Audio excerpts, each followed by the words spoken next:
qu'il y en ait 68 ou 69, je dois dire on va s'en sortir. Je vais donc laisser la parole pour exprimer par rapport à la famille Legégag l'expression de Clévis, le fils, qui se trouvait à l'école La Vallée, ici sur Amiens, à côté de la gare SNCF. Je m'appelle Clévis Legégag, j'ai 4 ans.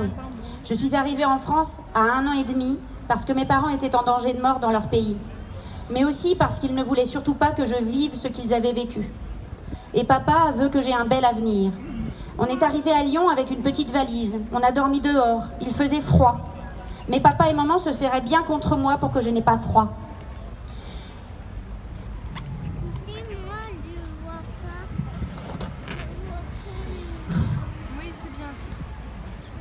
Quand je suis arrivée à Abbeville, je suis allée à l'école. J'adore l'école. On joue, on rit, on apprend beaucoup de choses. Surtout le français. C'est chouette. Maman est fière de moi. Car toutes les maîtresses que j'ai eues, car j'ai changé 3 fois d'école, disent que je travaille très bien, que je suis sage et très sociable. Une fois, j'étais triste, car ils sont venus nous chercher dans notre maison pour nous emmener à l'hôtel. Papa et maman pleuraient, et moi je devais partir sans dire au revoir à ma maîtresse. Pour la rentrée, j'ai un super cartable Cars, rouge. J'adore le rouge. J'adore aussi les fraises et les framboises. Ce n'est pas toujours facile de vivre dans une chambre d'hôtel, mais papa et maman ne se plaignent jamais. Alors moi, je fais pareil. Et puis, papa et moi, on fait souvent du vélo. Et puis, on va rencontrer des copains dans le parc. J'adore y retrouver Alphonse pour faire du toboggan. Depuis 2 mois, je me sens mal, car je dois aller avec papa et maman tous les soirs au commissariat. Ça me fait très peur. Pourtant, je suis sage à l'école. J'écoute bien papa et maman à la maison. Alors, je ne comprends pas. Hier, 10 policiers sont venus nous chercher dans la chambre d'hôtel à 6h30 du matin. J'étais terrorisée. Mais je suis restée sage pour papa et maman. Ils nous ont emmenés au commissariat. J'ai entendu maman dire qu'elle ne voulait pas prendre l'avion. Moi non plus, je ne veux pas prendre l'avion. Je ne veux pas encore perdre tous mes copains. Je comprends tout ce qu'ils disent aux policiers. J'ai trop peur, je n'arrive plus à me contrôler. Je fais une crise d'angoisse. Excusez-moi, papa, maman. Je me contrôle, je me calme. Alors, on part avec la police en voiture. Maman me dit qu'ils nous emmènent prendre l'avion. Elle pleure. Finalement, ils nous emmènent au centre de rétention. Pourquoi ? Je ne dois pas y aller. Il n'y a pas d'autres enfants. Ce n'est pas normal. Je n'ai pas mon doudou, ni mon pyjama. Où sont mes jouets et mes affaires d'école ? Comment je vais apprendre ma poésie ? Je l'aimais bien, cette poésie. Elle parlait de la tolérance et de l'intégration. Ce matin, ils nous ont réveillés pour nous emmener dans l'avion. J'ai compris que papa et maman ne veulent pas monter dedans. Papa crie, il ne se laisse pas faire. Alors il le bâillonne. C'est terrible. Il le menotte. Il ne peut plus me prendre dans ses bras et me parler pour me rassurer. Ils font aussi ça à maman. Ils les bousculent pour monter dans l'avion. C'est pas possible dans le pays des droits de l'homme. Maman craque. Ils sont fatigués. Je le vois bien. Moi aussi. Je veux que ça s'arrête. Je pleure et ferme les yeux. Je crois que je fais un cauchemar.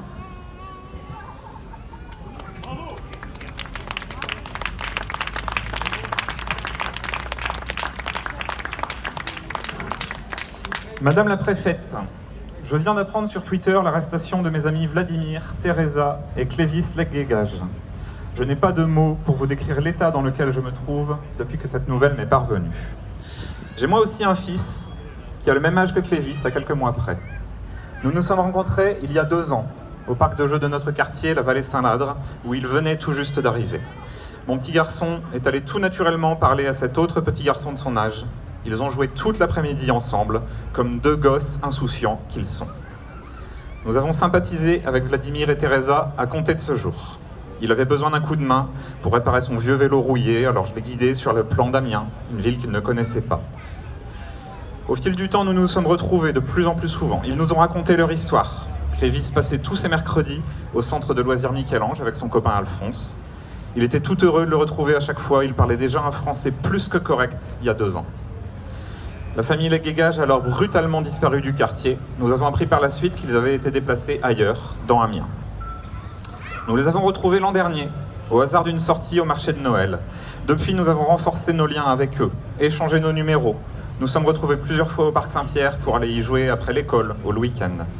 Et ils sont invités tous les trois à l'anniversaire d'Alphonse, à la fin du mois de septembre, au même titre que tous nos autres amis. Je pourrais vous raconter par le menu à quel point leur motivation à se fixer en France se ressent dans leurs paroles et leurs actions, ou combien les contraintes administratives qui leur sont imposées viennent se rajouter au poids de l'incertitude quotidienne concernant leur avenir. Il m'est inutile de vous expliquer qu'ils parlent de mieux en mieux le français, car vous imaginez bien que nous ne pourrions pas échanger grand-chose si tel n'était pas le cas. Je me contenterai donc de vous décrire cette photo. Donc là, j'ai mis la photo de mon fils et d'Alphonse, jouant tous les deux dans un toboggan au Parc Saint-Pierre. Sur cette photo, Madame la Préfète, il y a deux petits garçons. L'un est Clévis, l'autre est Alphonse. Tous les deux ont fait leur rentrée à la maternelle lundi dernier, il y a 3 jours, à l'école de la République. Tous les deux parlent un français parfait. C'est la seule langue qu'ils maîtrisent couramment. Certes, l'un des deux comprend l'albanais, mais c'est parce que papa et maman le parlent à la maison. Lui-même ne le parle pas. Tous les deux jouent comme des gosses dans leur jardin public, parce qu'ils habitent un pays libre et civilisé où l'on ne pratique pas le kanoun, la vendetta albanaise. Par contre, seul un de ces deux enfants a été réveillé par les forces de l'ordre ce matin pour être expulsé dans un pays qui lui est étranger, où son papa est menacé de mort, où sa maman peut se retrouver veuve du jour au lendemain. Belle perspective, orphelin à 4 ans dans un pays que l'on ne connaît pas. Pouvez-vous, Madame la Préfète, mettre un nom sur ces deux visages que rien ne distingue? Savez-vous faire la différence en regardant cette simple photo entre un enfant et un autre enfant? Pouvez-vous me dire lequel des deux mérite d'être déporté rien qu'en les regardant? J'en appelle à votre humanité et à votre compassion, afin que notre nation ne démérite pas de ses valeurs, de sa tolérance, de sa bienveillance et de sa devise. Merci pour eux.